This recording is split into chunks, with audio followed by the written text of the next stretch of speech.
नाज़रीन, सुबह सवेरे पाकिस्तान के साथ मैं हूं आपकी मेज़बान रमशा कंवल। सुबह का आगाज़ हो चुका है और बड़ा ही ज़बरदस्त आगाज़ किया करें सुबह, क्योंकि जो हम देखते हैं कि जिस एनर्जी के साथ हम अपने दिन का आगाज़ करते हैं वो एनर्जी हमारे सारे दिन में ट्रांसफॉर्म होती है और हमारा सारा दिन वैसे ही गुजरता है जैसे हमारे सुबह का आगाज़ होता है। तो सुबह का आगाज़ हमेशा अच्छे तरीके से करें, एनर्जेटिक रहें, पॉजिटिव वाइब्स के साथ करें। और इसी बात के साथ आज की अच्छी बात भी शामिल कर लेते हैं। हम देखते हैं कि अक्सर बच्चे हों, बड़े हों, या जो है ना हम आम रूटीन में ख़वातीन की अगर बात की जाए तो अब फिज़िकल जो एक्टिविटी है ना वो हमारी वो खासी कम होती जा रही है। बैठे रहने का रुझान बढ़ता जा रहा है। अगर काम कर लिया है तो उसके बाद जरा बस अब बैठ गए और अब नेक्स्ट कोई एक्टिविटी नहीं है। बच्चों की बात की जाए तो वो गैजेट्स में मसरूफ़ रहते हैं और मोबाइल, लैपटॉप, इन सारी चीज़ों में उनका ज़्यादा इंटरेस्ट है, रादर दैन के वो जो है ना वो गेम्स खेलें और डिफरेंट एक्टिविटीज़ करें, पार्क्स में जाएँ, इंजॉय करें।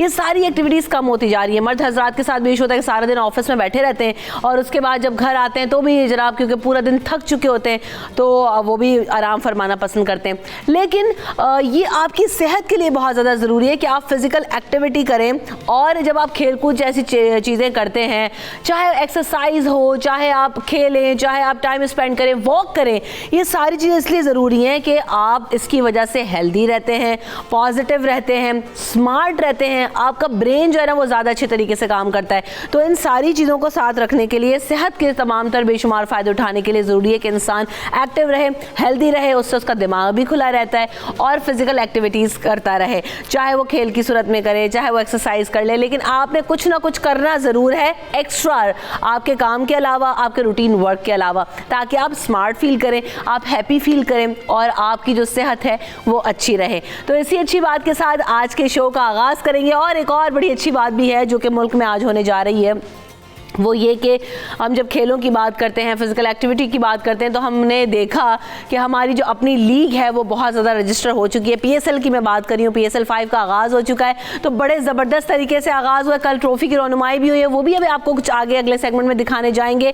और आज ओपनिंग सेरेमनी हो रही है, मैचेस हो रहे हैं, तमाम चीज़ों के बारे में भी बताएंगे आपको और बड़ा मज़ा आने वाला है। तो अच्छी बात यह है कि हमारी अपनी लीग है, हमारा अपना खेल जो है ना वो हमने उसको इंजॉय भी करना है। अब सुपर लीग के आगाज़ पर और इफ्तिताही तकरीब के हवाले से बात करेंगे। हमारे नुमाइंदे खिज़र आज़म हमारे साथ मौजूद हैं। सो खिज़र, अस्सलाम वालेकुम, कैसे हैं आप? कराची में तो आज मौजें ही मौजें होंगी और बड़ा जो है ना वो ज़बरदस्त माहौल बना हुआ होगा सुबह से ही। कैसा जो है ना वो इंतज़ामात किए गए हैं और कैसा माहौल है ख़ास तौर पर कराची में इस वक्त?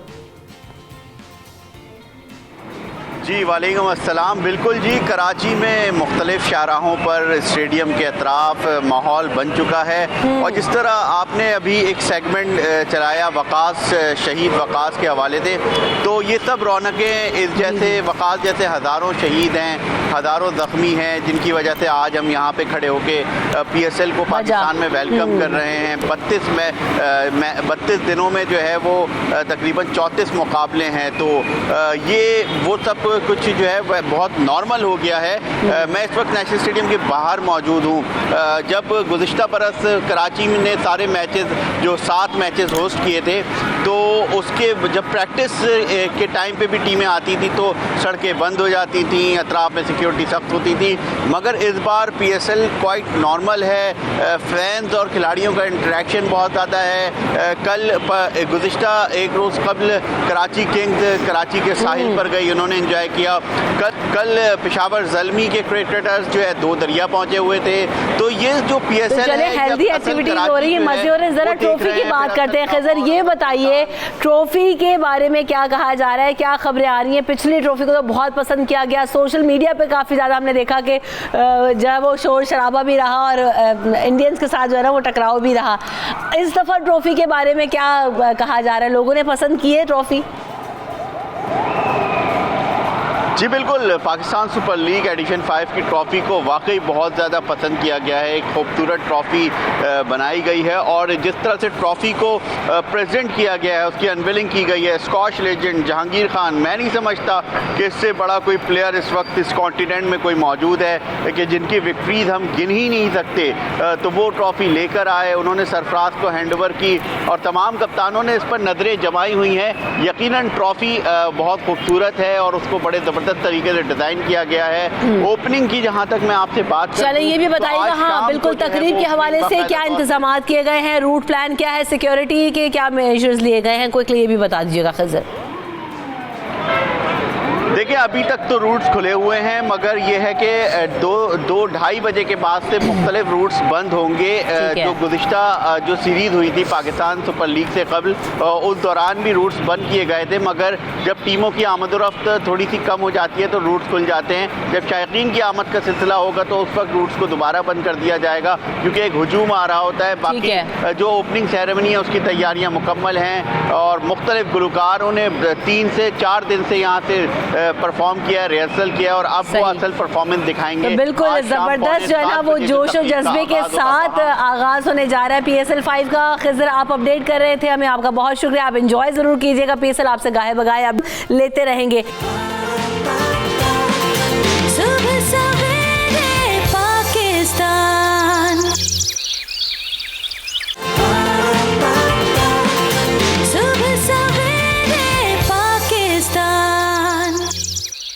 हमारे साथ स्पोर्ट्स एनालिस्ट फवाद मुस्तफ़ा साहब मौजूद, उनको वेलकम करते हैं शो में। अस्सलाम वालेकुम फवाद साहब, कैसे हैं आप और कैसा जोश जज्बा देख रहे हैं कराची में? क्या कराची किंग्स को सपोर्ट कर रहे हैं आप भी? वालेकुम अस्सलाम। नहीं जी, मैं तो सबको सपोर्ट कर रहा हूँ। सबसे खुशी की बात यह है कि PSL पाकिस्तान आ गई है। 4 सालों से हो रही थी, लेकिन हम सब की ख्वाहिश ये थी कि ये लीग पाकिस्तान में आए, तो ये बहुत बड़ी कामयाबी है जिसमें government of Pakistan, Pakistan cricket board, security agencies, media, सबको इसका क्रेडिट जाता है कि आज पाकिस्तान में PSL हो रही है। और ये इस किस्म की जो एक्टिविटी है वो बहुत कम हमें मौके मिलते हैं इतना एंजॉय करने का इस पाकिस्तान के जो भी हालात चल रहे हैं। लेकिन इसके आने से जो खुशियाँ नज़र आ रही हैं लोगों में, लोगों के चेहरों पर, वो एक बड़ी अच्छी चीज़ है। अच्छा फवाद साहब, ये बताइएगा, जैसे कि आपने कहा कि आपकी तो सारी ही फेवरेट टीम्स हैं और जैसे कि मैं बार बार यही बात हमेशा कहती हूँ कि इस खेल में जो भी जीते जीत पाकिस्तान की होती है, बट जब हम ऑन पेपर बात करते हैं तो अभी सबसे ज़्यादा स्ट्रॉन्ग आपको टीम कौन सी लग रही है जो लगता है कि जनाब ये इस दफ़ा कुछ आउटस्टैंडिंग परफॉर्मेंस देने वाली है? देखिए रमशा, 3 टीमें ऐसी हैं जिनका विनिंग परसेंटेज जो है वो 50% से ज़्यादा है जी। इस्लामाबाद यूनाइटेड, पेशावर ज़ालमी और कोयटा ग्लैडिएटर जी। और ये 3 टीमें ही परफॉर्म करती आ रही हैं पिछली 4 PSL में। जो नीचे की 3 टीमें उनमें कराची, मुल्तान, लाहौर।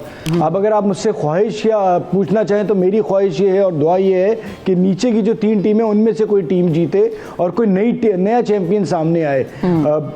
टीमें सारी तगड़ी हैं। इस बार थोड़ा सा मुख्तलिफ ये हो रहा है कि कंडीशंस डिफरेंट होंगी। दुबई और शारजा और में जो मैचेस हुए थे उनसे मुख्तलिफ कंडीशंस हैं। आप समझते हैं फवाद कि चूंकि दुबई में मैचेस होते रहते हैं और वहाँ की कंडीशन से फ़ौरन जो खिलाड़ी आए हैं वो वाकिफ़ रहते हैं, यहाँ क्योंकि पाकिस्तान में इतना एक्सपोजर नहीं रहा है उनका जितना कि दुबई में है, तो उनको यहाँ पर मुश्किलात हो सकती है जो फ़ौरन प्लेयर्स परफॉर्म करेंगे और वो मुतासर होंगी उनकी परफॉर्मेंसेज, या आप कहेंगे नहीं इट्स ओके, वैसे ही कुछ सिमिलर रहेगा मामला? देखिए, दुबई में काफ़ी हद तक एक तरह का मौसम रहता है UAE में। पाकिस्तान में कराची में मुख्तलिफ मौसम होगा, लाहौर में अलग होगा, मुल्तान में अलग होगा, रावलपिंडी में अलग होगा। उसके हिसाब से विकेट का बिहेवियर चेंज होगा। अभी शुरू में है, अगर लाहौर में देखेंगे तो मोस्ट प्रॉब्ली लगता है कि फास्ट बॉलर्स को ज़्यादा मदद मिलेगी। देखना ये है कि क्या स्कोर होता है। इनिशियली कराची में मुख्तलिफ टोटल जो होगा वो एक ऐसा विनिंग टोटल होगा, लाहौर में मुख्तलिफ होगा। सब ये पहली बार हो रहा है, तो हम सब इस चीज़ को एक्सपीरियंस करेंगे। PSL 5 में आपको की प्लेयर्स कौन से नज़र आ रहे हैं जो आउटस्टैंडिंग परफॉर्मर साबित होंगे आगे जाके? देखिए फॉरेन प्लेयर्स भी यहाँ पर आ रहे हैं, क्रिसलिन आ रहे हैं, उसके अलावा भी पाकिस्तान में दोबारा शर्जील वापस आ रहे हैं, रोमान रईस इस्लामाबाद से आ रहे हैं। सो बहुत से ऐसे प्लेयर्स हैं जो कुछ पीएसएल में नहीं थे, वो दोबारा खेलेंगे। प्लस पीएसएल हमारे लिए और इम्पॉर्टेंट है बिकॉज इसके बाद वर्ल्ड कप की जो T20 की तैयारी है उसमें ये परफॉर्मेंस बड़ा काउंट होगी। सो प्लेयर्स इस तरह से भी इसे देख रहे हैं कि अगर वो अच्छा परफॉर्म करते हैं तो उनका एक चांस बन जाएगा वर्ल्ड कप में पाकिस्तान को रिप्रेजेंट करने का। सो प्लेयर्स मुझे जो नज़र आ रहे हैं, क्रिसलिन से लगता है कि वो तगड़ा खेलेंगे, शर्जील मुझे लगता है, फिर रोमान रईस जो हैं वो भी वापस आ रहे हैं। ये वो प्लेयर हैं। Moving on to the teams, अगर पर्टिकुलरली हम उनको डिस्कस करें, उनके की प्लेयर्स को, तो आपको क्या लगता है कराची किंग के पास अभी कौन से ऐसे की प्लेयर्स हैं? उसके अलावा लाहौर कलंदर और बाकी टीम्स की भी हम बात करेंगे, लेकिन स्टार्टिंग विद कराची किंग्स, वहां कौन से आप प्लेयर्स को देख रहे हैं कि इस दफा उनकी परफॉर्मेंसेस अच्छी हों? देखिए जैसे मैंने बात की, बाबर आजम कराची किंग्स के पास हैं, शर्जील वापस आए हैं, वो बड़े और अगर ओपनिंग स्टार्ट आपको अच्छा मिले तो उम्मीद ये होती है कि टीम अच्छा खेलती है। इसके बाद अगर आप लाहौर कलंदर पे आ जाएं तो हारिस रऊफ जिस तरह से परफॉर्म करते हुए आए, सोहेल अख्तर की बहुत तारीफ सुनी है और वो पिछला पीएसएल खेले थे, अच्छा खेले थे। अब उनसे उम्मीद ज़्यादा है, कप्तानी कर रहे हैं कि वो अच्छा परफॉर्म करेंगे। हफीज़ इंजर्ड हो गए थे लास्ट टाइम, पूरा पीएसएल नहीं खेल पाए थे, उनसे उम्मीद ये है कि वो बेहतर परफॉर्म करेंगे। मुल्तान सुल्तान की बात करें तो शाहिद आफरीदी उस टीम का हिस्सा हैं, शान मसूद कप्तानी करने जा रहे हैं। ये प्लेयर्स ऐसे हैं कि जिनसे उम्मीद ये है कि वो अच्छा करेंगे। शाहिद साहब तो हर दफ़ा उम्मीद रखी जा रही है, लेकिन उनकी कोई खासी अच्छी परफॉर्मेंस दिखने में नहीं आ रही है पीएसएल के सीजन में। हर दफ़ा उनको की प्लेयर्स में हम रेट ज़रूर कर रहे हैं। देखिए शाहिद एक्सपीरियंस्ड प्लेयर हैं और शाहिद की जो फ़ैन फॉलोइंग है, जो कुछ उन्होंने T20 क्रिकेट में अभी तक परफॉर्म किया है, तो शाहिद तो जब चलते हैं तो फिर रुकते नहीं। बट ऑब्वियसली वो भी अपने क्रिकेट के इख्तिताम पे हैं, तो उसकी वजह से अब उम्मीद तो दुनिया कायम है, उम्मीद यही है कि अच्छा परफॉर्म करेंगे इसी। जी अच्छा, और लाहौर कलंदर की तो हमने बात कर ली। इस्लामाबाद यूनाइटेड और पेशावर ज़ल्मी में आपको कौन से जो है ना की प्लेयर्स नज़र आते हैं? और बड़ी स्ट्रॉन्ग टीम्स रही हैं हमेशा ही।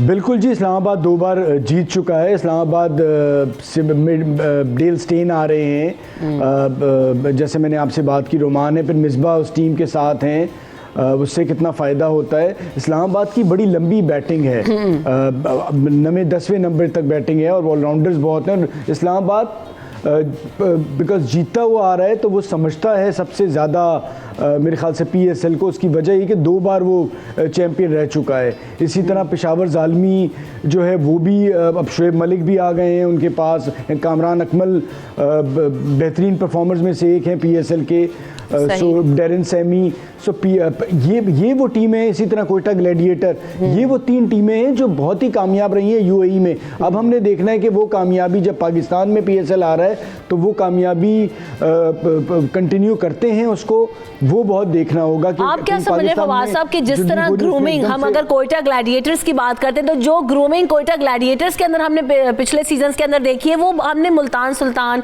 या कराची किंग्स, हालांकि इतनी बड़ी टीम होती है, इतना बड़े प्लेयर्स उसके अंदर मौजूद हैं, लेकिन मुझे ऐसा लगता है कि कहीं ना कहीं उस जो है ना वो रिफाइन नहीं उस तरह से होके आ रहे हैं। क्योंकि कोयटा ग्लैडिएटर्स को पहले बड़ा अंडररेट किया जाता रहा फर्स्ट सीजन से लेकर 3 सीजन तक, लेकिन वो फिर जिस तरह उन्होंने अपने फाइनल्स तक पहुंचे और फिर वो सारी चीज़ें, तो आपको क्या लगता है कि कहाँ पर ये लैग करती रही जो नीचे की 3 टीमों की हम बात कर रहे हैं नीचे? देखिए it's a team game, management, आपने टीम सिलेक्शन करनी होती है और T20 में आपने बड़ी जल्दी डिसीजंस लेने होते हैं कंडीशंस को देखते हुए। तो उस लिहाज से अगर देखा जाए तो कोयटा ने सही वक्त पे सही फैसले किए, जिसकी वजह से जो आप देखें कोयटा पिछली बार भी जीता और उसके बाद फाइनल खेला, और अगर उनका विनिंग परसेंटेज देखें तो ऑलमोस्ट 60% है। सो आपने सही वक्त में सही डिसीजंस लेने कंडीशंस को देखते हुए। अब जैसे कि पाकिस्तान में लीग आ गई है, अब देखना है कि यहाँ पर इन कंडीशंस में कोयटा उस तरह से परफॉर्म करता है जिस तरह यूएई में किया है, ये देखना होगा। Same with Islamabad and Peshawar Zalmi. There is a possibility कि वो 3 टीमें जो वहाँ यूएई में परफॉर्म अच्छा नहीं करती रहीं, शायद एकदम से वो पाकिस्तान में ज़्यादा बेहतर परफॉर्म कर जाएं। लाहौर में बहुत सारे मैचेस हैं जो लाहौर को एडवांटेज है, देखना है कि उसका वो कितना फवाद वेरी क्विकली ये भी बता दीजिएगा कि पीएसएल से बड़ा नया टैलेंट मिलता है, और अभी आपने जैसे बात की कि आगे वर्ल्ड कप के लिए भी हमने तैयार होना है और टीम कॉम्बिनेशंस बहुत ज़्यादा मैटर करते हैं वर्ल्ड कप के लिए। सो आप क्या समझते हैं कि ये इमर्जिंग टैलेंट नजर आएगा पीएसएल में इस दफ़ा भी?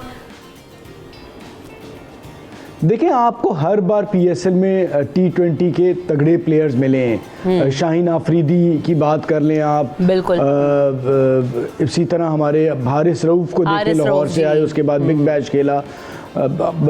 तो हर पीएसएल में उम्मीद यही होती है कि जो इमर्जिंग प्लेयर्स हैं, आकिफ जावेद इस्लामाबाद यूनाइटेड के एक फास्ट बॉलर हैं, देखना है उनके बारे में बहुत बात हो रही कि वो कितने अच्छे हैं। कोयटा से आजम खान है, मैंने देखा है, बड़े अच्छे प्लेयर हैं, बट अनफॉर्चुनेटली बिकॉज मुइन के बेटे हैं तो हम बहुत ज़्यादा नेगेटिव बात करते हैं, लेकिन वो एक अच्छा प्लेयर है, मैं उसे देखता हुआ आ रहा हूँ और उम्मीद यही है कि वो अपने आप को मनवाएंगे इस पीएसएल में। सही। तो बड़ी ज़बरदस्त बात यह है कि इमर्जिंग प्लेयर्स मिलेंगे और आगे हमने पीएसएल के बाद वर्ल्ड कप के लिए भी जो है ना वो अपना तैयारी करनी होती है। बहरहाल पीएसएल का फीवर आगाज हो चुका है और बड़े से मुकाबले होने जाएंगे। टीम कॉम्बिनेशन हमने जरा कुछ डिस्कस किए, की प्लेयर्स की बात करी। Thank you so much Fawad साहब, आपने टाइम दिया, आपने वक्त दिया। और अब आगे बढ़ते हैं, एक ऐसे ज़बरदस्त फैन से जो कि क्रिकेट फ़ैन हैं और उनसे मुलाकात करवाएंगे जो कि डिफरेंटली एबल हैं और अपनी एबिलिटी का मुजाहरा करते हैं जनाब गाने बनाकर। तो बड़ा ज़बरदस्त गाना बनाया है क्योंकि पीएसएल का आगाज़ भी हो रहा है और दिल जीत लेते हैं, अपने गाने गाकर ख्यालात का इजहार करते हैं। वेलकम करेंगे सईद खान को शो के अंदर और उनसे बात करते हैं कि जनाब कैसे कर लेते हैं वो सारी चीज़ें। अस्सलाम वालेकुम सईद, कैसे हैं आप? ठीक है, अस्सलाम वालेकुम, अल्हम्दुलिल्लाह ठीक ठाक। वालेकुम अस्सलाम। अच्छा जी, तो आपने बड़ा ज़बरदस्त सा गाना बना दिया है, क्या थीम है, ज़रा कुछ बताएं हमें भी। जी, जैसा कि आप सबको मालूम है कि पीएसएल 2020 सीज़न 5 स्टार्ट होने वाला है, तो अल्हम्दुलिल्लाह जो हमारे पाकिस्तान में इंटरनेशनल क्रिकेट दोबारा से बहाल हो रही है। जी जी। तो बाहर से आने वाले क्रिकेटर्स को और अपनी जितने यहाँ के हमारे टाइगर्स हैं उनको एक गिफ्ट की सूरत में मैंने बड़ा ज़बरदस्त, I just love the lines जिस तरह से लिखी गई हैं और बिल्कुल प्योरली जो ना वो फीलिंग्स एक्सप्रेस करती हैं। तो सईद हमारे साथ मौजूद होंगे, उनसे मजीद भी बात करेंगे। तो हमने यहाँ पर ब्रेक ले लेना है, ब्रेक लेके वापस आएंगे। आपने कहीं नहीं जाना, आप सब हमारे साथ रहिए। स्टे ट्यून्ड इन सुबह सवेरे पाकिस्तान।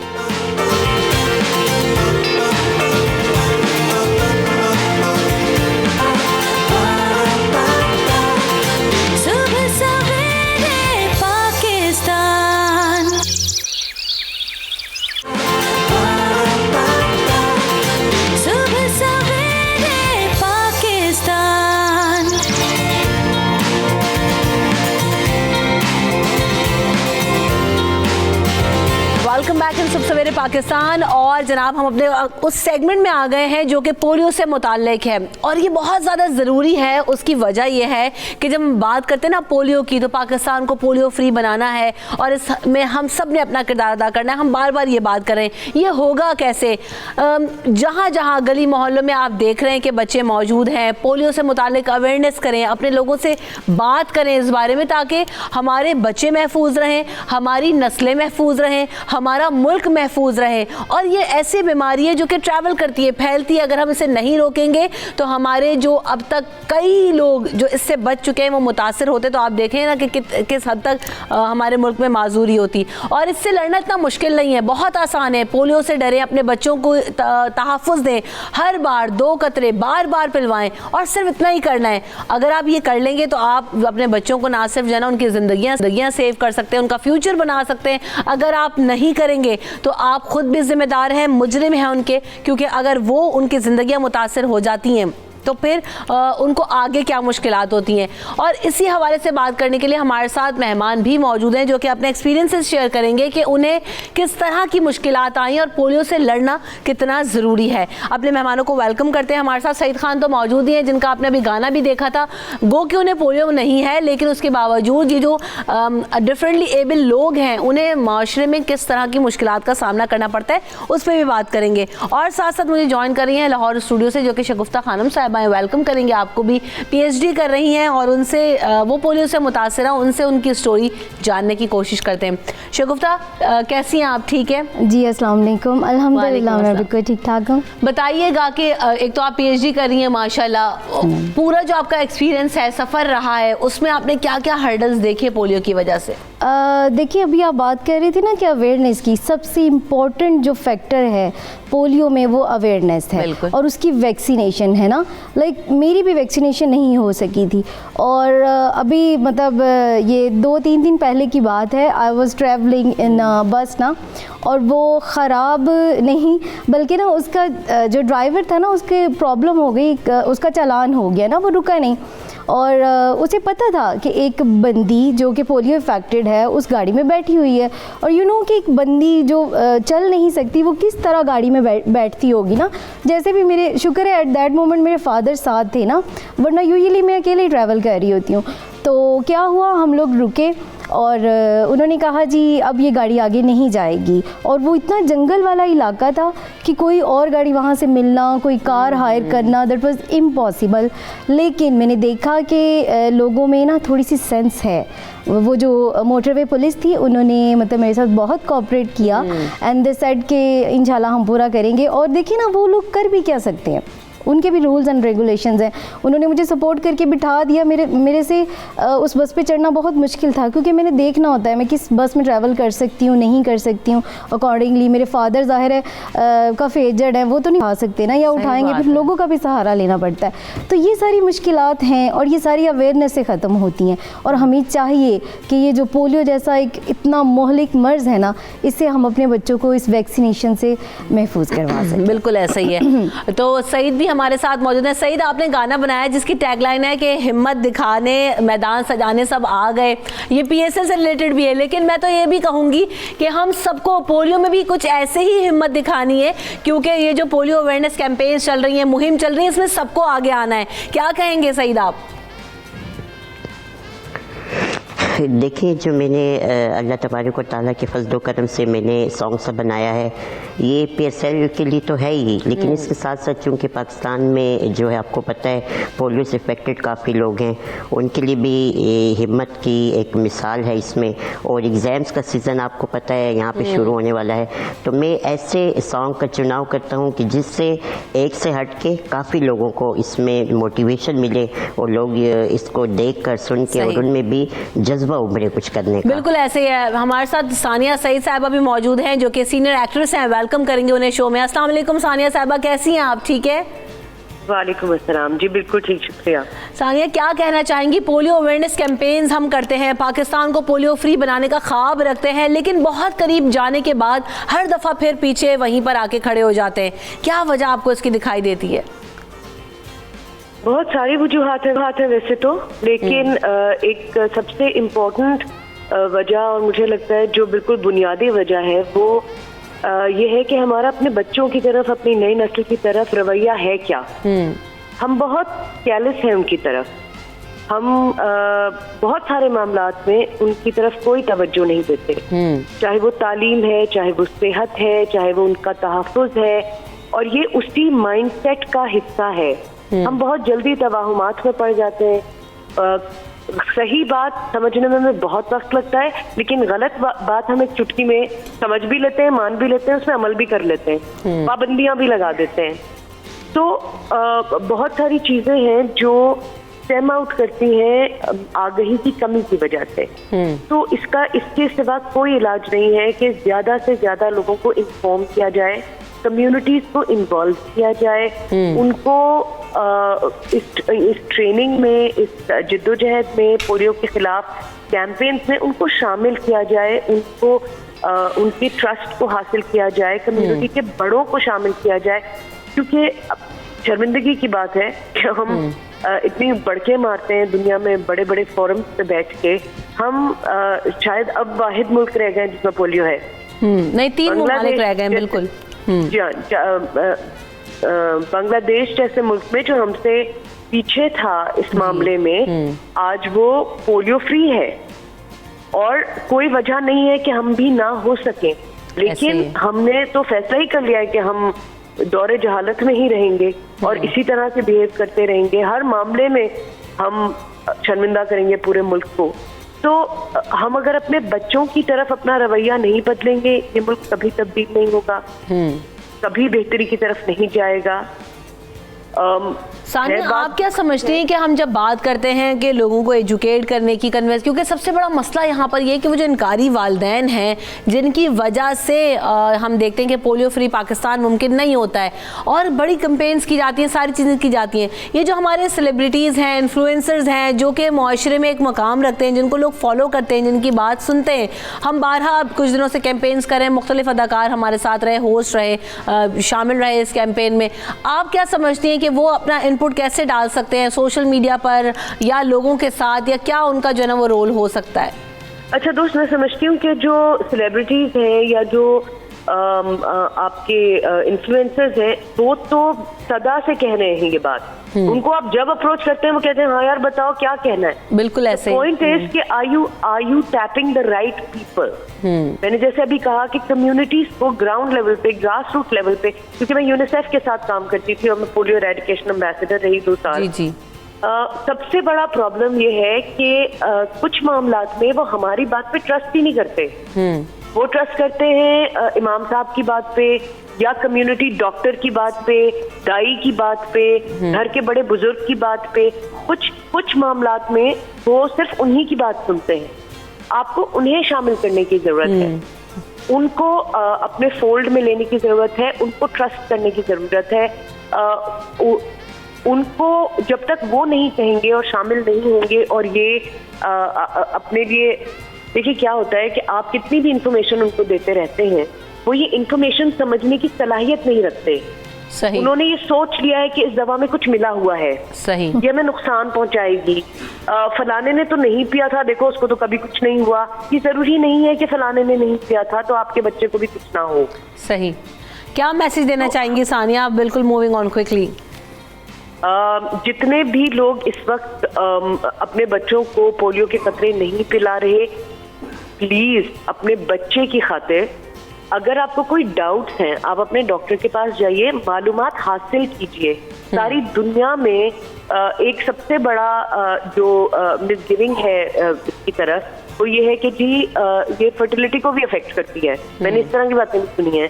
तो भाई डॉक्टर के पास जाओ, उससे पूछो अगर वाकई फर्टिलिटी को अफेक्ट कर रही होती, दिमाग को अफेक्ट कर रही होती, किसी और तरह से अफेक्ट कर रही होती, तो इतने लोगों ने पी थी तो पाकिस्तान की पॉपुलेशन तो काबू में आई जानी चाहिए थी। बिल्कुल अगर नहीं आई ना तो तवाहुम से यकीन ना करें, बेकार बातों पे यकीन ना करें, अपने डॉक्टर के पास जाइए, मालूमात हासिल कीजिए। ये आपके बच्चे की सारी जिंदगी का सवाल है।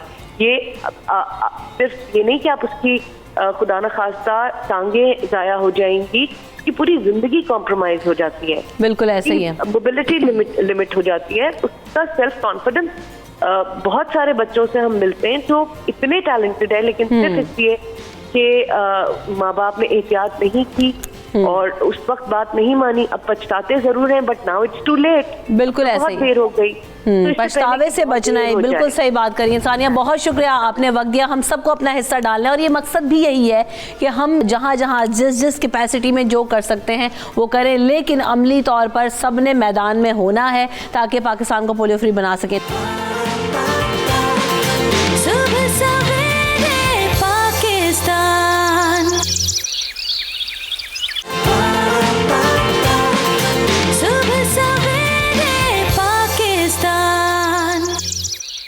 डॉक्टर नौशीन हामिद साहब हमारे साथ मौजूद है, जो कि पार्लियामेंटेरियन सेक्रेटरी रेगुलेशन है, नेशनल हेल्थ सर्विसेज से उनका ताल्लुक है। उन्हें वेलकम करते हैं शो में। डॉक्टर नौशीन, जब बात होती है कि पोलियो के कतरे ना पिलाएं, पोलियो के कतरे सेफ़ नहीं हैं, हमें नहीं पता कि इसके अंदर क्या मौजूद है, कैसे कन्वेंस कर सकते हैं? क्या आप बताना चाहेंगी लोगों को कि ये सेफ़ हैं? बिस्मिल्लाहिर्रहमानिर्रहीम। देखें जी, इस वक्त अनफॉर्चुनेटली पूरी दुनिया में 2 ममालिक ऐसे रह गए हैं कि जहाँ पर पोलियो मौजूद है और उनमें एक पाकिस्तान है और एक अफ़गानिस्तान है। पूरी दुनिया से जो है वो पोलियो जो है इस वक्त ख़त्म हो चुका है। और वो किस तरह ख़त्म हुआ है? वो इन्हीं कतरों के ज़रिए ख़त्म हुआ है। ये वही कतरे हैं जो पूरी दुनिया में इस्तेमाल किए गए हैं और वहाँ से पोलियो जो है मुकम्मल तौर पे उन ममालिक से जो है वो इरेडिकेट हो चुका है। तो ये वो कतरे जब उन ममालिक में कामयाब हो गए और पाकिस्तान में क्यों कामयाब नहीं हुए, उसकी वाहिद वजह यही है कि यहाँ पर एक बहुत बड़े स्केल के ऊपर एक नेगेटिव प्रोपेगेंडा जो है वो बहुत अरसे से यहाँ पर जारी है। तो उस नेगेटिव प्रोपेगेंडा के नतीजे में ख़ास तौर पे जो ट्राइबल एरियाज़ हैं और जो हमारी उधर की आबादी है वहाँ पे इसको रिलीजियस एलिमेंट के तौर पे लोगों ने इसको मिसयूज़ किया और ये प्रोपेगेंडा फैलाया कि ये कोई फॉरेन एजेंडा है और इसके अंदर पता नहीं कौन से मुजरे सेहत है ये लोग। मगर ये वही ड्रॉप्स हैं जिनसे पूरी दुनिया में पोलियो ख़त्म हुआ और वहाँ के बच्चे एक सेहतमंद ज़िंदगी गुजार रहे हैं। तो अगर हम चाहते हैं कि इंशाल्लाह ये हमारे मुल्क से ख़त्म हो, ये ना सिर्फ ये कि बच्चों का मुस्तकबिल उम्र भर की माजूरी उनको देता है, बल्कि एज ए नेशन पाकिस्तान को पूरी दुनिया में कॉम्प्रोमाइज़ कर देता है। इसकी अगर तादाद पोलियो की एक ख़ास तादाद से बढ़ जाए तो दुनिया में हमारे ऊपर सैंक्शंस लगनी शुरू हो जाती हैं। तो मैं समझती हूँ कि इस वक्त तमाम वालिदैन को इस बात को समझने की ज़रूरत है कि ये बिल्कुल मुज़रे सेहत नहीं है और ये पाकिस्तान की तरफ हम सब का एक फरीज़ा है कि हम इस मुल्क को जो है वो पोलियो से पाक करें। आप क्या समझती हैं डॉक्टर नौशीन कि जिस तरह से मिशन जारी है और जो इक़दाम किए जा रहे हैं वो सेटिस्फैक्ट्री है? क्या ऐड करने की ज़रूरत है? किस तरह और इसको बेहतर कर सकते हैं हम? देखिए, हुकूमत तो अपनी तरफ से पूरी कोशिश कर रही है और इस साल भी जो है वो 4 नेशनल कैंपेन्स होंगी। अभी एक आपके सामने फरवरी में ये जो शुरू हुई है, ये 5 दिन की कैंपेन है जिसके अंदर पहले 3 दिन में सारे घरों तक पहुंचा जाएगा। इसमें 2,66,000 वर्कर्स जो हैं वो इसमें हिस्सा ले रहे हैं और उन सब घरों में पहुंचा जाएगा। मगर बहुत से घर ऐसे होते हैं जहां पर बच्चे मौजूद नहीं होते, कहीं बाहर गए होते हैं या कुछ, तो वो डेटा नोट कर लिया जाता है और आखिरी 2 दिन जो होंगे वो कैचअप कैंपेन के होंगे कि दोबारा उन घरों में जहां पर उस वक्त बच्चे मौजूद नहीं थे, दोबारा उन घरों में जाया जाएगा और उन बच्चों को जो है वो कतरे पिलाए जाएंगे। तो इसके अलावा ये अब अप्रैल में दोबारा ये कैंपेन होगी। मैं यहाँ ये भी कॉन्सेप्ट क्लियर करते जाऊँ कि बहुत से पेरेंट्स ये समझते हैं कि हमने एक दफ़ा पिला दिया तो ये बार बार क्यों आते हैं। देखिए, हमारे मुल्क में बच्चों की इम्यूनिटी बहुत लो है। ये सिर्फ ये वजह इसकी ये बीमारी नहीं है, बल्कि जिस तरह से आपको पता है कि मेल न्यूट्रिशन जो है वो एक बहुत बड़ा इशू है पाकिस्तान का और हमारे इस वक्त 40% से ज़्यादा बच्चे जो है वो स्टंटेड ग्रोथ का शिकार है। तो ये वायरस जिन बच्चों में इम्यूनिटी लो होती है उनको ये ज़्यादा असर करता है, ज़्यादा अटैक करता है। तो इसलिए ये जो कतरे जब हर दफ़ा आप पिलाते हैं तो बच्चे की इम्यूनिटी पहले से ज़्यादा स्ट्रॉन्ग होती है। और बाज़ रिसर्चेस के मुताबिक जो बहुत लो इम्यूनिटी वाले बच्चे होते हैं उनको 10 से 12 दफ़ा कतरे पिलाने पड़ते हैं कि उनकी इम्यूनिटी इस लेवल पर आए कि वो उस वायरस को फाइट करे। क्योंकि हमारे सामने ऐसे केसेस भी आए हैं जिसमें 6-6, 7-7 दफ़ा बच्चों को जिनको कतरे पिलाए गए थे उनको भी पोलियो ने अटैक किया। बिल्कुल, मैं दरख्वास्त यही करूँगी कि आप ये ना समझे कि 1 दफ़ा या 2 दफ़ा पिला दिए काफ़ी, आपको बार बार अपने बच्चों को कतरे पिलाने। बिल्कुल ऐसा ही है। जब बात करते हैं शगुफ्ता हम पोलियो इफेक्टिव होने की, आपने यकीनन बताया, कुछ आपने मिसाल भी दी कि यकीनी तौर पर खड़े होते हैं। आपने PhD कर रही हैं, ये मोटिवेशन कैसे मिली कि जनाब मैंने अपनी जो भी बीमारी है उसको आड़े हाथों नहीं आने देना, बीच में नहीं आने देना, रुकावट नहीं बनने देना? मोटिवेशन जो फैक्टर होते हैं ना वो सबसे ज़्यादा आपकी सोसाइटी से आपको मतलब इफ़ेक्ट करते हैं। मैं हमेशा मतलब अपने और भी इंटरव्यूज़ और इस तरह की चीज़ों में कहती हूँ कि मेरे पेरेंट्स जो एक पोलियो अफेक्टेड या किसी भी डिसेबल बच्चे के लिए जो उसकी फैमिली है ना, पेरेंट्स, वो बहुत एक इम्पोर्टेंट मतलब रोल करते हैं प्ले। उसके मतलब उसके फ्रेंड्स, वो स्कूल ज़ाहिर जाता है, उसके टीचर्स, उसके और जो स्पेशल फ्रेंड्स होते हैं जिनके साथ वो बाकायदा मॉरली, फिज़िकली और फाइनेंशियली सपोर्ट करते हैं। तो मेरे पेरेंट्स जो हैं और मेरे स्पेशली जो सारे फ्रेंड्स हैं उन्होंने बहुत किया है। मेरे टीचर्स मुझे अभी तक जो हैं मतलब इवन PhD में भी जो अभी भी मेरे टीचर्स हैं, मैं आपको बताऊं कि मेरी मैडम हैं जब मैं अभी एमफिल कर रही थी तो हमारी क्लासेस ऊपर थी ना, उनका ऑफिस ऊपर था, मैं रिसर्च वर्क करना होता था तो वो मुझे पैगाम भेज दिया करते थे कि बेटा आप नीचे बैठे, नीचे वाले ऑफिस में बैठे, मैं खुद नीचे आ जाऊंगी। तो ये चीज़ें और मोटिवेट करती ना कि एक इतना बड़ा प्रोफेसर मतलब डॉक्टर जो हैं वो मेरे लिए नीचे आएंगे तो मुझे भी तो उनको एक अच्छा जो है रिजल्ट और ऐसी चीज़ें देनी चाहिए ना। सही बात है। तो हमारे इर्द गिर्द के लोग खासा जो है ना वो मैटर करते हैं लोगों की लाइफ्स को सेव करने में, और हमने भी अपने इर्द गिर्द लोगों का ख्याल रखना है। बार बार हम यही बात कह रहे हैं कि सिर्फ हमारा बच्चा हमारे लिए इम्पॉर्टेंट नहीं है, हमने दूसरे बच्चों को भी जो है ना वो पिलाना है, क्योंकि अगर वो सेफ नहीं होंगे तो आपका बच्चा भी सेफ नहीं है। मुल्क को हमने बचाना है। सईद हमारे साथ मौजूद है। सईद, आप क्या मैसेज देना चाहेंगे कि बच्चों को पोलियो के कतरे पिलाना कितना ज़रूरी है, और जो मुश्किलात आप लोग फेस करते हैं वो आगे जाके ये लोग फेस ना करें? देखिए, बात ये है हमारे पाकिस्तान में अवेयरनेस की बहुत ज़्यादा कमी है और अवेयरनेस का होना बहुत ज़रूरी है। अब अवेयरनेस कैसे आएगी? जब एक पढ़ा लिखा मुआशरा होगा, पढ़ा लिखा ख़ानदान होगा, तो तभी लोगों में जाके अवेयरनेस आएगी। अब मैं चूँकि पोलियो इफेक्टेड नहीं हूँ, लेकिन एज अ चूँकि डिफरेंट एबल पर्सन हूँ, और आप देखें कि जिस घर में एक लड़का लड़की या बच्चा बच्ची मौजूद हैं जो किसी भी किस्म की डिसेबिलिटी का शिकार है, सिर्फ वो ही लाइफ को चैलेंज से नहीं गुजारता, उसके घर वालों की लाइफ के ऊपर जो इम्पैक्ट पड़ते हैं, और थोड़ी सी हमारी कोताही, थोड़ी सी लापरवाही, सिर्फ 2 कतरे ना पिलाने से हमारी भी ज़िंदगी जो है वो पूरी जो है डिस्टर्ब हो जाती है, और साथ पेरेंट्स की, घर वाले अफराद की। तो मैं यही यहाँ पे लोगों को कहना चाहूँगा मुख्तसर सा कि काइंडली अब अवेयरनेस वाले बन जाएं, और लोग अपने बच्चों को टाइम टू टाइम जो गवर्नमेंट ऑफ पाकिस्तान और दूसरे इदारे जो है पोलियो फ्री पाकिस्तान करने के लिए मेहनत कर रहे हैं, अपना सरमाया लगा रहे हैं, तो काइंडली इनको ज़रूर पोलियो के ड्रॉप्स पिलाया करें ताकि इनकी भी लाइफ जो है खुशगवार हो सके, और आपके ऊपर भी ये लोग जो हैं ज़्यादा बर्डन वाले ना बन सकें।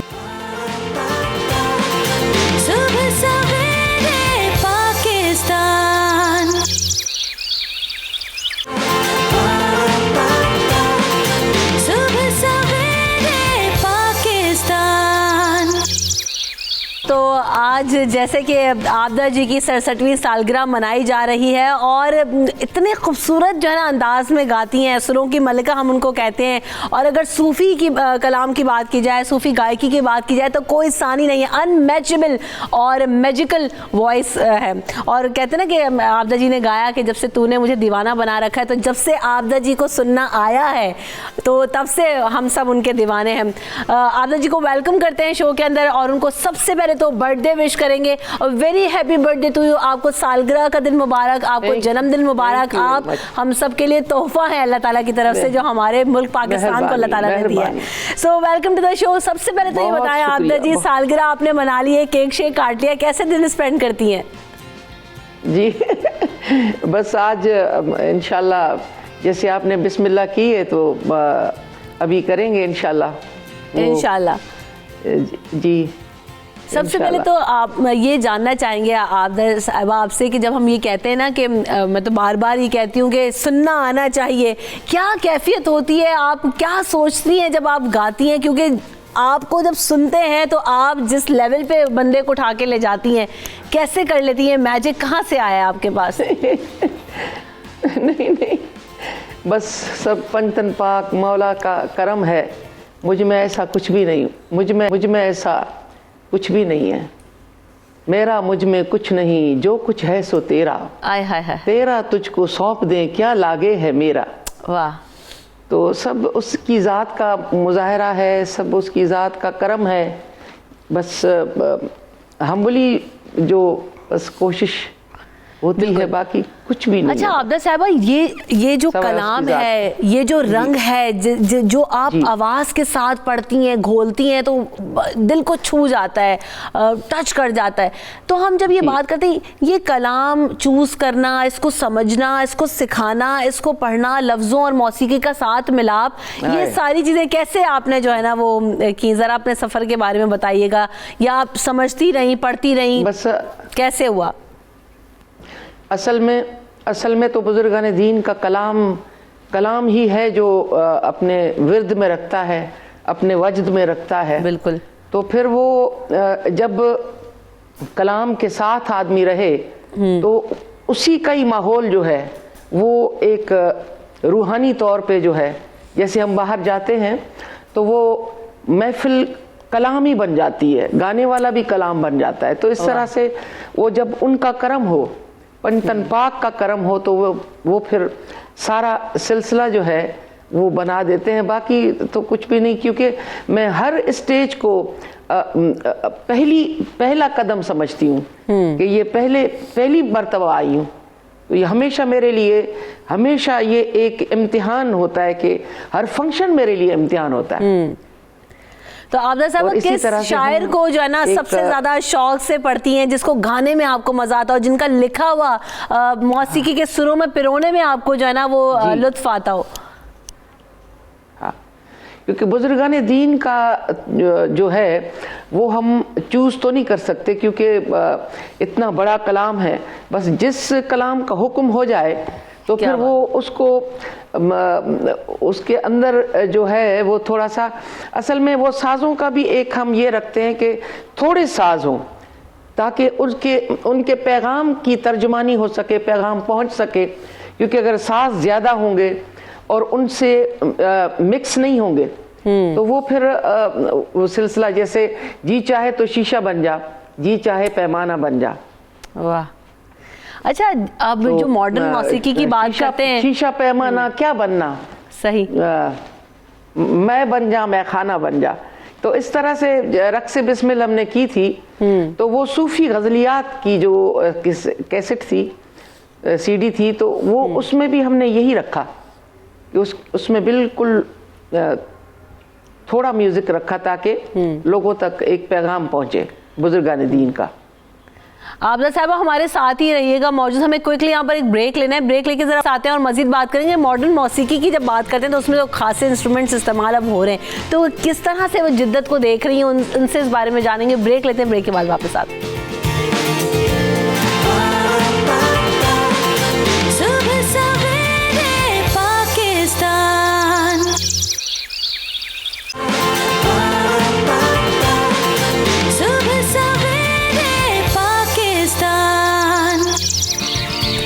Welcome back. और आबदा जी हमारे साथ हैं, आज उनकी सालगिरह का दिन है।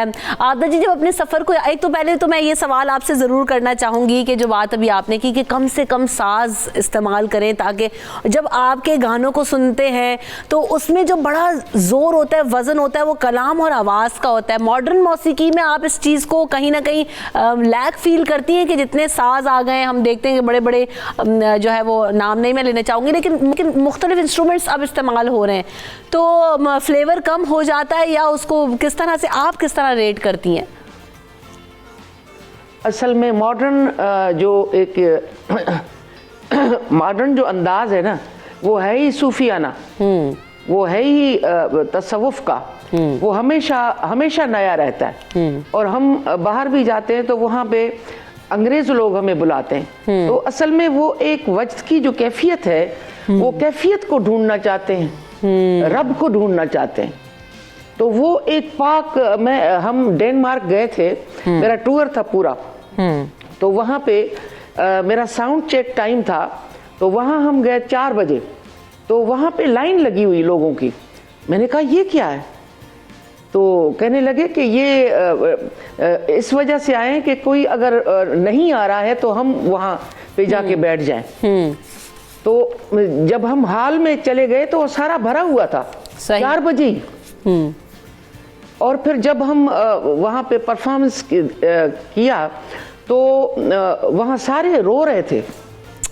वो ऐसी कैफियत को, मतलब कि जैसे मैंने मन कुन तो मौला फहाजा अली मौला शुरू किया, तो सरकार का जो कौल पाक है, हुजूर पाक सल्लल्लाहु अलैहि वसल्लम सरकार का, तो बस ये असल में तो वहाँ की ही बात है, हमारी अपनी बात है ही नहीं। तो बस वहाँ से एक उनकी इनायतें और एक जो सिलसिला वजद का है कलाम में, वो हम मांगते हैं कि मौला आप दीजिए, हर स्टेज पे, हर वक्त।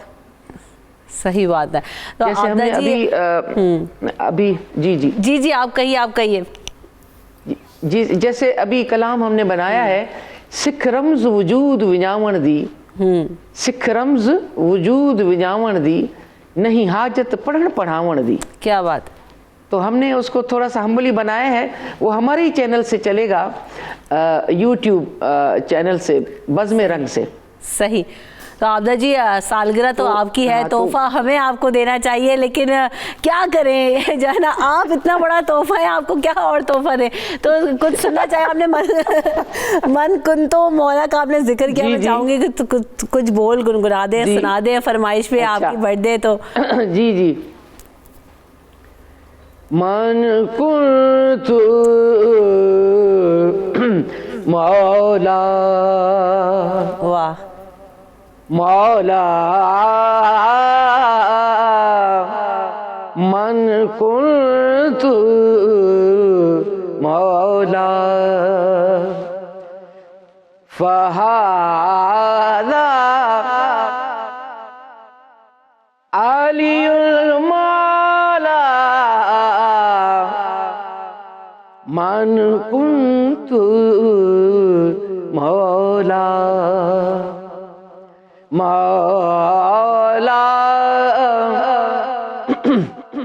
एक ही सूरतिया की दो है मूर्तिया, एक ही सूरतिया की, एक ही सूरतिया की दो है मूर्तिया, एक मोहम्मद एक अली,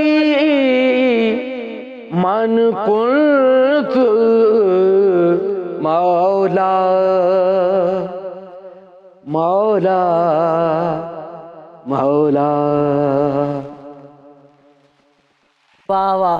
अभी भी रियाज करती हैं? कितने टाइम रियाज करती हैं, या आप छोड़ दिया है बस अब? बहुत 4-5 घंटे तो बहुत करती हूँ, बस हर वक्त रिकॉर्डिंग भी रहती है, तो काफ़ी। कभी थकावट महसूस की हो आबदा जी आपने कि बस अब बहुत कर लिया, बहुत पढ़ लिया, दिल भर गया हो, कभी ऐसी फील आई है? नहीं, ये तो मतलब कि रूहानी इलाज है ये तो। जैसे ही, क्योंकि हम बोली अगर समझा जाए तो एक बुजुर्गान दीन का एक सिलसिला जो है वो ये भी इबादत में आता है कि जैसे ही आपने ये हारमोनियम पे हाथ रखा और कलाम पढ़ना शुरू किया तो सब बीमारियां भी ख़त्म हो जाती हैं इस तरह से। तो यानी मतलब ये है कि रूह जो है ना वो ग़िज़ा ही यही है, रूह की बिल्कुल ऐसे ग़िज़ा ही यही है, मौसीकी वो रूह की ग़िज़ा। और जो सूफ़ी कलाम आप पढ़ती हैं तो उससे ज़्यादा तस्कीन किसको होती होगी, और जब सुनते हैं आपको तो यकीन करेंगे वो जो है ना वो सारी तशनगी, वो सारा जो है ना वो इस्तराब जिसे हम कहते हैं ना ज़िंदगी का, वो सब बहुत दूर रह जाता है। हाँ, असल में क्या है कि हमेशा बेचैनी रहनी चाहिए। बेचैनी जो है वो एक जो है ना प्यास, हमेशा प्यास में आदमी रहे, बेचैनी में रहे, और रूहानियत में बेचैनी बहुत ज़रूरी है, बहुत ज़रूरी है। तो आबदा जी आप ये बताइए, अब आपकी बर्थडे तो है लेकिन उसके अलावा लाहौर कब आप आ रही हैं? हम चाहेंगे कि सब सवेरे पाकिस्तान में आप यहाँ पर हमारे साथ मौजूद आप इधर आए तो आपकी मैं खिदमत करूँ। खिदमत तो हम जो है ना वो आपकी करना चाहते हैं, लेकिन जब मैं कराची भी आई तो ज़रूर आपसे मुलाकात रहेगी। और आप सरमाया हैं, और आपने क्या जी जाते जाते बस एक छोटी सी फरमाइश नादे अली पर, नादे अली अगर आप कुछ सुना दें और दुआएं हम सबको दे दें। जी हाँ जी। नादे अली पढ़ नादे अली, ये फीडबैक हो रहा है। नादे अली पढ़ नादे अली, नादे अली पढ़ नादे अली, अली अली अली दम अली अली, रहमत का पैगाम अली है, रहमत का पैगाम अली है, कितना प्यारा नाम अली है, नाम अली है, नाम अली है, मौला मौला मौला। नाद अली पढ़ नाद अली, अली अली अली दम अली अली, मौला मौला। रखी है तूने लाज मेरी हर मकाम पर, रखी है तूने लाज मेरी हर मकाम पर, यूं ही करम रहे मेरे आका गुलाम पर। नाद अली पढ़ नाद अली, अली अली अली दम अली अली, मौला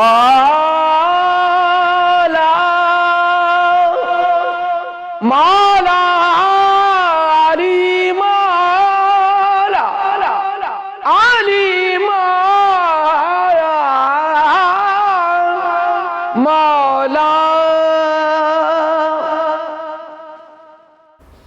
वाह वाह वाह, बहुत बहुत बहुत शुक्रिया और बहुत बहुत ज्यादा मुबारकबाद आपको कि अल्लाह ताला आपको जो आपके सर पर साया है, जो ब्लेसिंग्स हैं वो ऐसे ही रखे और आपका जो सरमाया है ना हमारा, वो ऐसे ही जो है ना वो जगमगाता रहे, चेहरा ऐसे ही खिलता रहे। अल्लाह आपको खुश रखे, अल्लाह आपको खुश रखे, हमेशा खुश रहें, सलामत रहें, हमेशा सलामत रहें। बहुत बहुत शुक्रिया आबदा जी, आपसे मुलाकात होगी इंशाल्लाह ताला कराची या लाहौर में, और आप अपना बर्थडे सेलिब्रेट करें। थैंक यू सो मच, आपने हमें अपना वक्त दिया और very best of luck to you. Thank you very much. तो हमने आबदा जी से जो है ना वो बड़ा ज़बरदस्त कलाम भी सुना है और आज उनका बर्थडे भी है, और यकीन करें कि वो जो गाती हैं ना कि ढूंढोगे अगर मुल्कों मिलने के नहीं नायाब हैं हम, इन लोगों का कोई कंपैरिजन नहीं है। ये हमारा वो सरमाया है कि जिन्हें वाकई इनका कोई मैच ही नहीं है, अल्लाह ताला ने बस वो एक ही जो है ना वो फर्मा बनाया है। ब्रेक ले लेते हैं, ब्रेक के बाद जब वापस आएंगे तो अपने अगले सेगमेंट में तरफ बढ़ेंगे। आपके साथ हमारे साथ रहिएगा।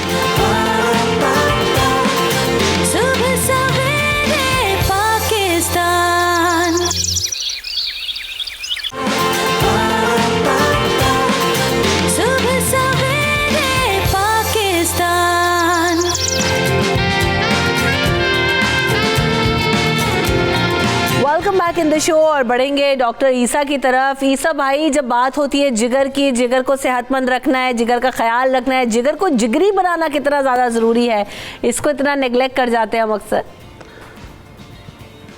बिस्मिल्लाहिर्रहमानिर्रहीम। सबसे पहले तो मैं जिगर की थोड़ी सी अहमियत बता दूं ज़रूर आसान ज़बान में। आज जदीद दौर में जहां हम बैठे हुए हैं, आप 1000 गज़ पर ऑटोमेटिक कोई बहुत बड़ा करोड़ों रुपए का प्लांट लगा दें तो उसका फंक्शन भी कोई 40-50 से ज़्यादा आप नहीं गिन सकेंगी। लेकिन ये 1.5 किलो का जो एक फैक्ट्री है छोटी सी अल्लाह ताला ने लगाई है, ये 1.5 किलो की फैक्ट्री 500 फंक्शन ऑटोमेटिक खुद काम करती है, खुद कार इसका निज़ाम है, और इतना अच्छा निज़ाम है कि इसमें अल्लाह ताला ने वेयर हाउस भी बनाया है। आपके वो vitamin D, vitamin E, vitamin के और आयरन, कॉपर, इसको स्टोरेज भी करता है। आपके मैदे में जाने वाली हर चीज़ अच्छी थी या बुरी थी, उसके अंदर जितने भी वो पॉइजननेस जितनी भी होती है उसको डिटॉक्स करता है, ज़ाया करता है आपके जिस्म से। आपके बॉडी को खून यही प्रोवाइड करता है। ये एक ऐसी फैक्ट्री है, आप यकीन करें कि अगर कोई इसके बारे में पढ़ना शुरू कर दे तो मैं समझता हूँ कि वो बंदा सजदे से नहीं उठेगा कि अल्लाह का ये निज़ाम किस तरह चल रहा है। लेकिन बदनसीबी ये है कि हमने इसको कभी इतनी अहमियत नहीं दी। हम तब प्रॉब्लम में आते हैं जब बीमारी काम कर चुकी होती है। हेपेटाइटिस 4 आज के दौर में जो मौजूद है, जिसमें हमने ए बी सुना है, लेकिन अब ए और ई भी आ गया है। ये भी अल्लाह का निज़ाम देखें कि वो ए ई पे तो खुद भी काम कर जाता है, लेकिन जब बी और सी में आप आते हैं तो आप ट्रबल और प्रॉब्लम में आते हैं। हम क्या चाह रहे हैं कि आप अपने लिवर को बहुत अच्छा रखें। अच्छा, मज़े की बात यह है कि मेरा रब जो मुझे बनाता है वो मेरी दवाई बनाना कभी भूला नहीं। डॉक्टर साहब 2 आपके पास बैठे हुए माशाल्लाह। आज के दौर में जहां हेपेटाइटिस ए और सी और बी, उसके अलावा जो एक बड़ी प्रॉब्लम आ रही है वो है फैटी लिवर।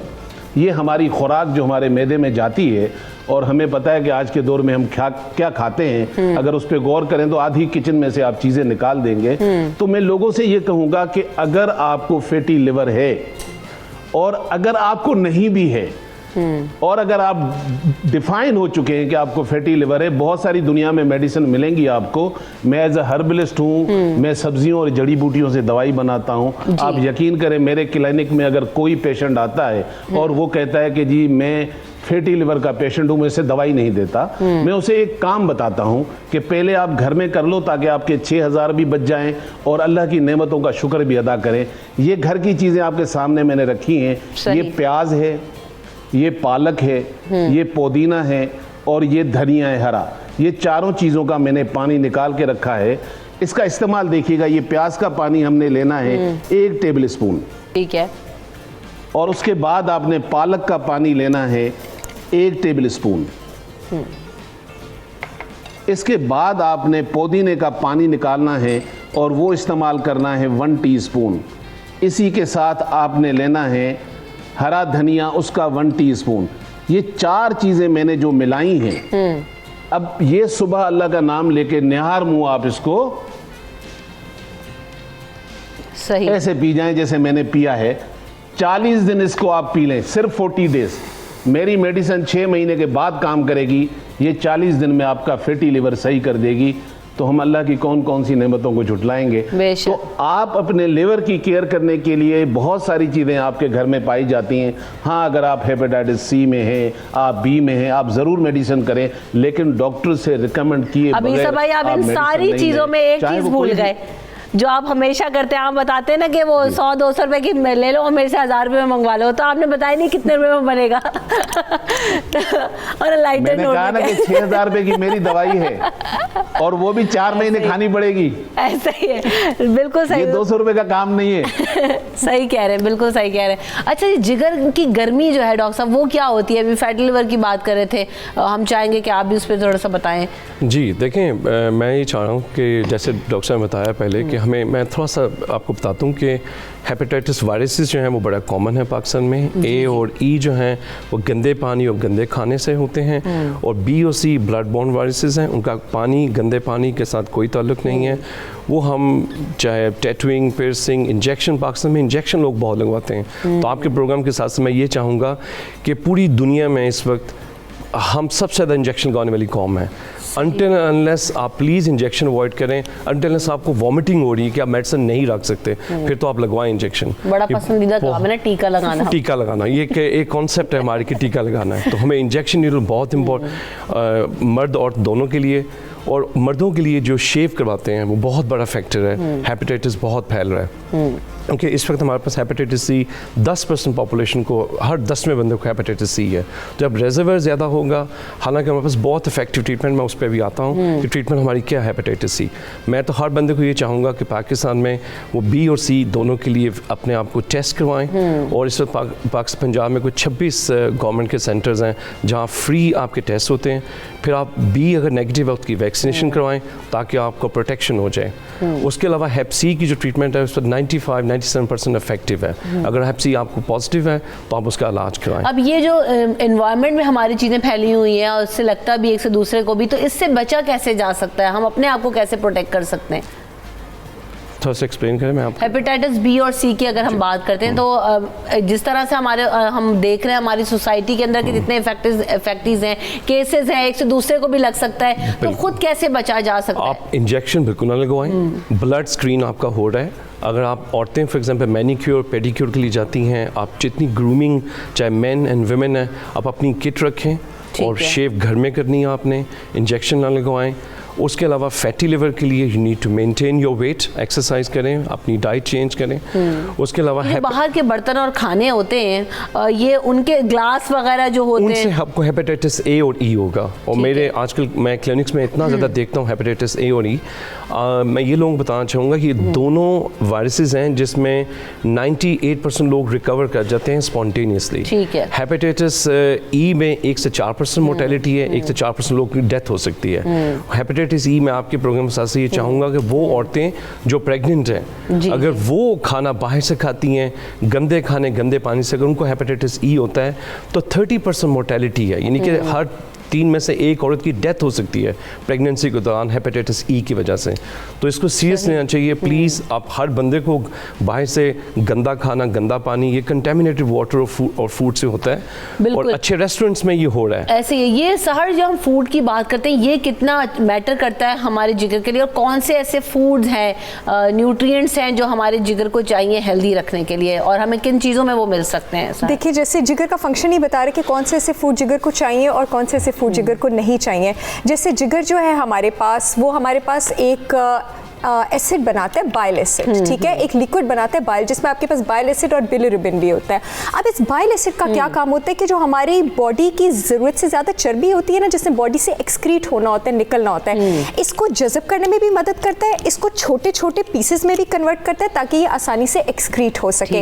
अब अगर मैं ज़्यादा चर्बी और ज़्यादा चिकनाई वाला खाना खाऊंगी तो इसका मतलब है कि मैं अपने जिगर पर बर्डन ज़्यादा कर रही हूँ। अब उसको और ज़्यादा वर्जिश और ज़्यादा मेहनत और ज़्यादा वही वाला एसिड प्रोड्यूस करना पड़ेगा ताकि वो उस चर्बी को छोटे टुकड़ों में बदल सके, ताकि वो आसानी से पखाने में भी निकल सके और आसानी से जज़ब भी हो सके। तो इसका मतलब है कि मैं जितनी ज़्यादा चिकनाई वाला खाना खा रही हूँ, मैं जिगर पर उतना ज़्यादा असर डाल रही हूँ। अब सिर्फ चिकनाई वाला खाना नहीं, हमारे पास जो कार्बोहाइड्रेट्स हैं और जो प्रोटीन है, उसका भी मेटाबॉलिज्म, यानी उसकी भी जो तोड़ फोड़ और जो हाजमे का प्रोसेस है वो जिगर में होता है। ठीक है, वो कैसे होता है कि खाना जब हम खाते हैं पहले आपके स्टमक में जाता है, फिर जब इंटेस्टाइन में जाता है, आंतों में जाता है, आंतों से वापस जिगर में आपके पास एक वेन आती है जिसको पोर्टल वेन कहते हैं। वो पोर्टल वेन उन आंतों से उन सारे न्यूट्रिएंट्स, खाने के अज्जा को हजम करके पकड़ के लाती है, ताकि जिगर अब उनको इस्तेमाल करके कुछ को स्टोर करेगा, ठीक है, कुछ को एक्सक्रीट करेगा, ठीक है, और कुछ को किसी और फॉर्म में कन्वर्ट कर देगा ताकि वो बॉडी की एनर्जी में यूज कर सके। अब अगर मैं ज़रूरत से ज़्यादा कार्बोहाइड्रेट भी लूँगी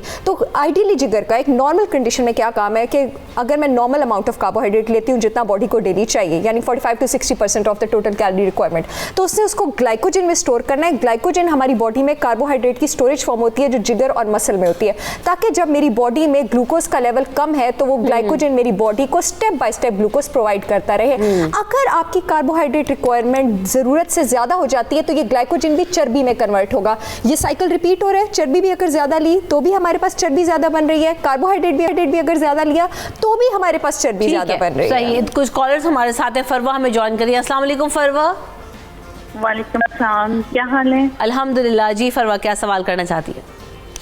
मैं डॉक्टर साहब से ये सवाल करना चाहती हूँ कि मेरी मम्मा जो जिगर की बहुत बड़ी मसले में है, जिगर जो है तकरीबन 92% जो है वो बिल्कुल डैमेज हो चुका है, सुकड़ गए हैं। अब की हालत ये है कि बहुत ज़्यादा कभी पेट में पानी हो जाता है, जिस्म पे स्वेलिंग रहती है।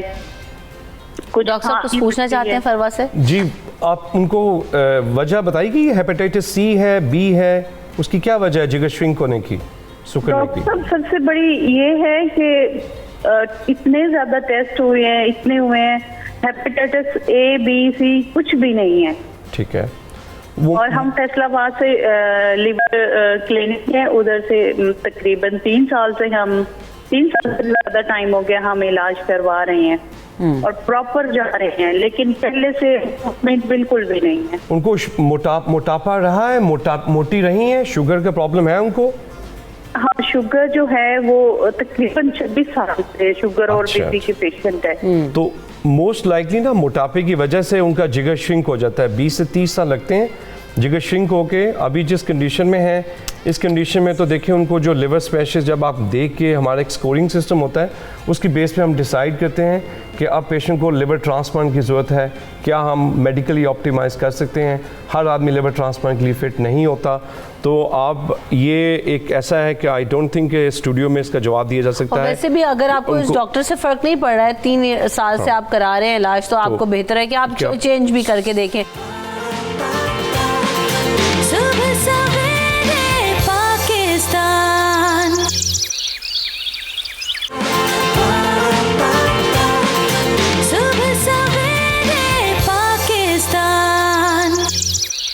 ईसा भाई, ये जो जिगर की गर्मी की हम बात करना चाह रहे हैं, ये क्या होती है, किस वजह से हो जाती है, और फिर इसके लिए कुछ बताएंगे?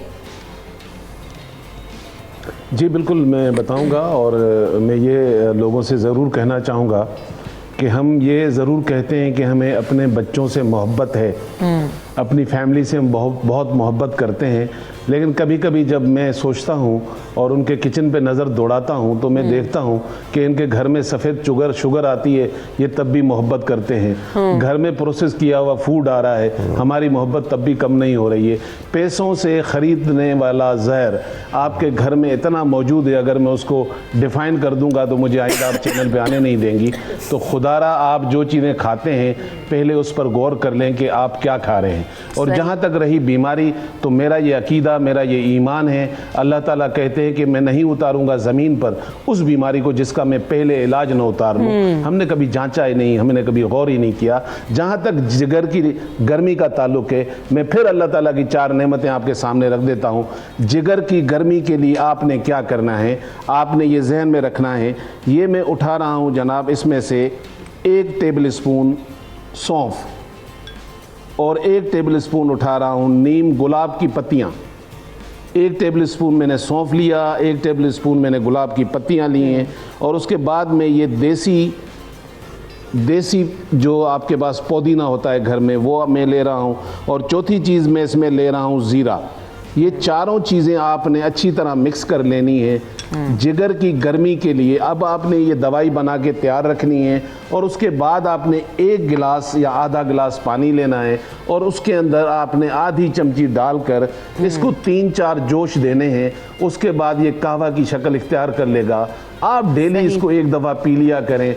अल्लाह ताला ने चाहा 15-20 दिन के बाद आपको एक ऐसा मौज़ा लगेगा कि आपको शुक्र अदा करना पड़ेगा कि अल्लाह ने क्या क्या चीज़ें मेरे लिए उतारी हैं। ये है लिवर की गर्मी के लिए। अच्छा, दूसरी बात मैं एक सेकंड सिर्फ लेना चाह रहा हूँ। हाँ जी, बिल्कुल सादा। आप हेपेटाइटिस ए में है, बी में है, सी में है, ई में है, आप जो भी इलाज करा रहे हैं अपना करें, लेकिन मैं अर्ज़ ये कर रहा हूँ, क्या इस मूली से आपको क्या नुकसान हो सकता है, इस गाजर से आपको क्या नुकसान हो सकता है, इस खीरे से आपको क्या नुकसान हो सकता है।